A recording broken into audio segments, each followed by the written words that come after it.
దేవుడు కరుణించినా పూజారి కరుణించలేదంటారు. ఇది అక్షరాల ఎమ్మెల్యే జె నాగేశ్వరరెడ్డికి సరిపోతుంది. ఎమ్మెల్యేతో పని కావాలంటే ముందు అతని షాడోని కలవాల్సిందేనంటున్నారు నియోజకవర్గ ప్రజలు. అతను ఓకే అంటే ఎమ్మెల్యే డబుల్ ఓకే అంటారట. అసలు తండ్రి వారసత్వంగా రాజకీయాల్లోకి వచ్చిన ఆయన ప్రజా సంబంధాలతో పాటు నియోజకవర్గాన్ని అభివృద్ధి చేయడంలో జె నాగేశ్వరరెడ్డి తండ్రిని మించిన తనయుడు అవుతారా?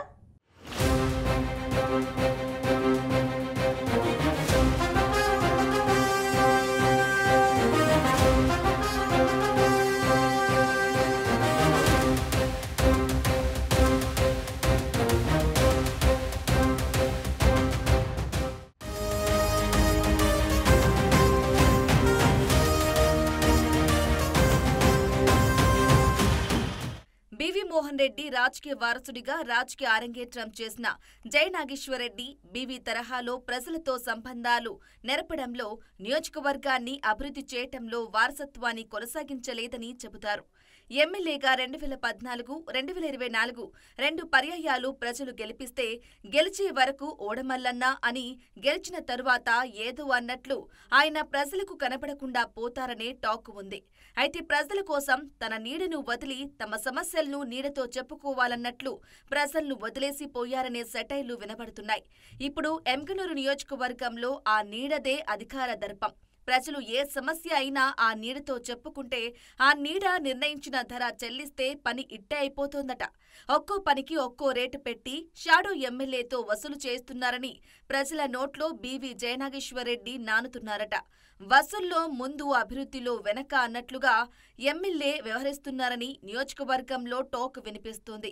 ఎమ్మెల్యే మాటలు తప్ప చేతలో ఏమీ ఉండదని స్థానికులు విమర్శిస్తుంటారు. ఎమ్మెగ్నూరు నియోజకవర్గం సంబంధించి డాక్టర్ బివి జె నాగేశ్వరరెడ్డి గారు ఎమ్మెల్యేగా గెలుపొందడం జరిగింది. ప్రధానంగా ఆయన గెలుపొందిన సందర్భంలో అనేక హామీలు ఇవ్వడం జరిగింది. మేము అధికారంలో గెలిస్తే ఎమ్మెల్యేగా గెలిస్తే ప్రధానంగా ఎమ్మెగ్నూరులో ఉన్నటువంటి ఈ యొక్క వైడబ్ల్యూసి గ్రౌండ్ లో ఉన్నటువంటి దుకాణాలు మొత్తం కూడా తీసేస్తాం, మేము ఎమ్మెల్యేల పక్షంలోనే ఆ దుకాణాలను ఎత్తేసి యథావిధిగా స్థలాన్ని అదే విధంగా పెడతామని చెప్పి ఆ విధంగా చెప్పడం జరిగింది.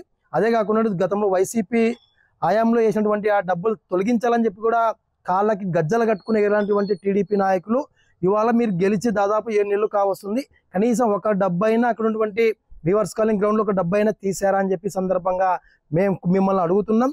ప్రతిసారి ఆయన నోటి ద్వారా ఎమ్మెల్యే నియోజకవర్గంలో టెక్స్టైల్స్ పార్క్ ను ఏర్పాటు చేస్తా, చేనేతలు అంటే నాకు మమకారం ఎక్కువ, చేనేతలు అంటే నా ఆత్మ బంధువులు, చేనేతలు అంటే మా నాన్నగారు ఉన్నప్పటి నుంచి కూడా చేనేతలు ఆదరిస్తారని చెప్పి కేవలం చేనేత ఓట్ బ్యాంక్ ను వాడుకోవడానికి టెక్స్టైల్స్ పార్క్ ని ఇవాళ తెరపై తీసుకొస్తున్నాడు. ఈ ప్రాంతానికి టెక్స్టైల్స్ పార్క్ తీసుకొచ్చి దాదాపు ఒక 2000 మంది ఉపాధి చూపిస్తున్నటువంటి జె నాగేశ్వరరెడ్డి గారు, మీరు గెలిచిన తర్వాత 2014 నుండి 2019 వరకు టెక్స్టైల్స్ పార్క్ మీరు ఎందుకు ఏర్పాటు చేయలేదని చెప్పి సందర్భంగా మేము కోరుతున్నాం.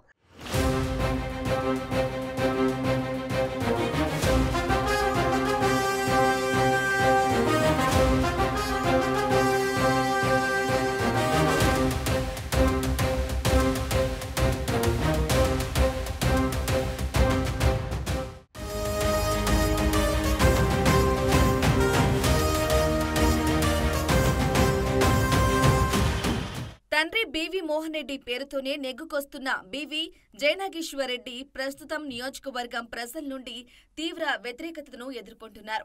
జె నాగేశ్వరరెడ్డి ఎన్నికల ముందు ఇచ్చిన అనేక హామీలలో ఒక్కటి నెరవేర్చలేదని స్థానికులు అంటున్నారు. నియోజకవర్గంలో అనేక సమస్యలను ప్రజలు ఎమ్మెల్యే దృష్టికి తెస్తున్నా ఎమ్మెల్యే నుండి సానుకూల స్పందన కనిపించడం లేదని ఆవేదన వ్యక్తం చేస్తున్నారు. దశాబ్దాలుగా పరిష్కారానికి నోచుకోని సమస్యల్లో ప్రధానంగా టెక్స్టైల్ పార్కు ఒకటి. దీంతో పాటు G+3 ఇల్లు, పట్టణ శివారు మైనారిటీ, మిలిటరీ కాలనీలలో సిసి రోడ్లు, గ్రామీణ పరిధిలో తాగునీటి సమస్యలతో ప్రజలు ఇబ్బందులు పడుతున్నారు.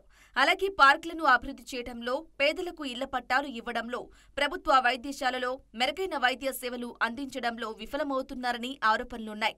ఆసుపత్రులలో సరిపడా వైద్య సిబ్బంది నియమించకపోవటం వంటి సమస్యలు ఉన్నాయి. ఇక ప్రజలకు కరెంటు కష్టాల గురించి చెప్పనవసరం లేదు. ఇక 100 పడకల ఆసుపత్రి నిర్మాణం పనులు అయితే నత్తనడకన కొనసాగుతున్నాయి. అండర్ గ్రౌండ్ డ్రైనేజీ పనులు చేయాలని ప్రజలు డిమాండ్ చేస్తున్నారు. ఎన్నికల హామీల్లో భాగంగా ఆర్డీఎస్ కుడి కాలువ ద్వారా 2 పంటలకు సాగునీరు అందించడం, వీవర్స్ కాలనీలో అక్రమంగా వేసుకున్న వాణిజ్య బంకులను తొలగించడం వంటి వాటిని జయనాగేశ్వరరెడ్డి నెరవేర్చలేకపోయారని చెబుతున్నారు. అలాగే ఎమ్గనూరు సోమప్ప సర్కిల్, శ్రీనివాస సర్కిల్లో సీసీ రోడ్లు వేసి మిగతా వార్డుల్లో వేయలేకపోవటం కూడా విమర్శలకు తావిస్తోంది. ఇలా నియోజకవర్గంలో సమస్యల పరిష్కారానికి ఎమ్మెల్యే కృషి చేయకపోవటం నియోజకవర్గ ప్రజలను మోసం చేయడమేనని అంటున్నారు. ఈ రోజు ఎమ్మిగనూరు నియోజకవర్గంలో 2024 ఎలక్షన్ ముందు ఇచ్చిన హామీలను జయనాగేశ్వరరెడ్డి అమలు చేయాలి. పూర్తి స్థాయిలో ఇవాళ 34 వార్డుల్లో గానీ సమస్యలు అక్కడికే గాలి వదలలేవు. కేవలం జాతర ఉత్సాహం కోసం ఏదైతే సోమప్ప సర్కిల్లో, శ్రీనివాస సర్కిల్ మాత్రమే రోడ్డు అట్రాక్షన్ కోసం చేశారు తప్ప 34 వార్డుల్లో గానీ ఎటువంటి రోడ్లు అభివృద్ధి గానీ చేయడం లేదు. ఒకసారి వార్డులోకి వచ్చి ఎలక్షన్ మాత్రం వచ్చినా తప్ప ఇప్పుడు గెలిచిన వెంటనే కూడా వచ్చి వార్డుల్లో సమస్యలు పరిష్కరించాలి, సిసి రోడ్లు వేయాలి. పూర్తి స్థాయిలో ఇవాళ చెప్తున్నాం, తాగునీరు సమస్య ఎమ్మిగనూరు నియోజకవర్గంలో పూర్తి స్థాయిలో ఇబ్బంది పడుతున్నారు. ఎండాకాలం వేసవికాలం వస్తుంది కాబట్టి ఇప్పటికైనా ఎమ్మెల్యే గారు ప్రతి గ్రామాల్లో కూడా తాగునీరు సమస్యను పరిష్కరించాలని, నీళ్ళ సమస్యలు కూడా ఎండాకాలం రావస్తుంది కాబట్టి ఇక్కడికైనా తాగునీరు సమస్యను పరిష్కరించాలని కూడా ఎమ్మిగనూరు నియోజకవర్గ ప్రజలు విజ్ఞప్తి చేస్తున్నాం తప్ప నీవు పూర్తి స్థాయిలో ఎలక్షన్లు ఇచ్చిన హామీలను అమలు చేయలేని పక్షంలో కూడా వీళ్ళు జయనాగేశ్వరరెడ్డిని 2029లో ఓడించడానికి కూడా సిద్ధంగా ఉంటామని కూడా తెలియజేస్తున్నాం.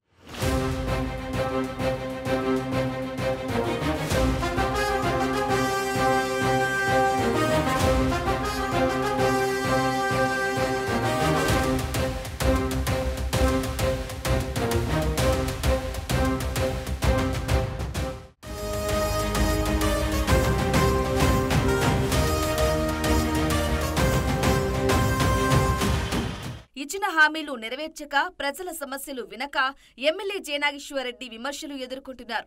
ఇక టీడీపీ పార్టీని నమ్ముకున్న కార్యకర్తలు చాలా మంది ఎమ్మెల్యే తీరుపై అసహనం వ్యక్తం చేస్తున్నారు. పార్టీ కోసం కష్టపడ్డ వారికి కాకుండా డబ్బులకు పదవులు ఇవ్వడం ఏంటని ప్రశ్నిస్తున్నారు. పదవులు అమ్మకానికి పెట్టడంతో అన్ని పదవులు వైసీపీకి చెందిన వారు కొనుక్కుంటున్నారని మండిపడుతున్నారు. జిల్లాలో కొందరు ఎమ్మెల్యేలు, ఇన్ఛార్జీలు బరితెగించి పార్టీ పదవులు వైసీపీ వాళ్లకు అమ్ముకుంటున్నారని, పార్టీని నమ్ముకున్న కార్యకర్తలు ఏమవ్వాలని ఫైర్ అవుతున్నారు. బీసీల పార్టీగా చెప్పుకుంటున్న టీడీపీలో బీసీలకు తగిన ప్రాధాన్యత లేకుంటే ఎలా అని జిల్లాకు చెందిన కొందరు ప్రజాప్రతినిధుల అవినీతి అక్రమాలను ముఖ్యమంత్రి చంద్రబాబు, లోకేష్ల దృష్టికి తీసుకెళ్తానని మీడియా ముఖంగా జిల్లా పార్టీ ప్రెసిడెంట్ చెప్పాడంటే పరిస్థితి ఎలా ఉందో అర్థం చేసుకోవచ్చు. మరి జయనాగేశ్వరరెడ్డి విషయంలో అధినేత ఏమంటారో వేచి చూడాలి.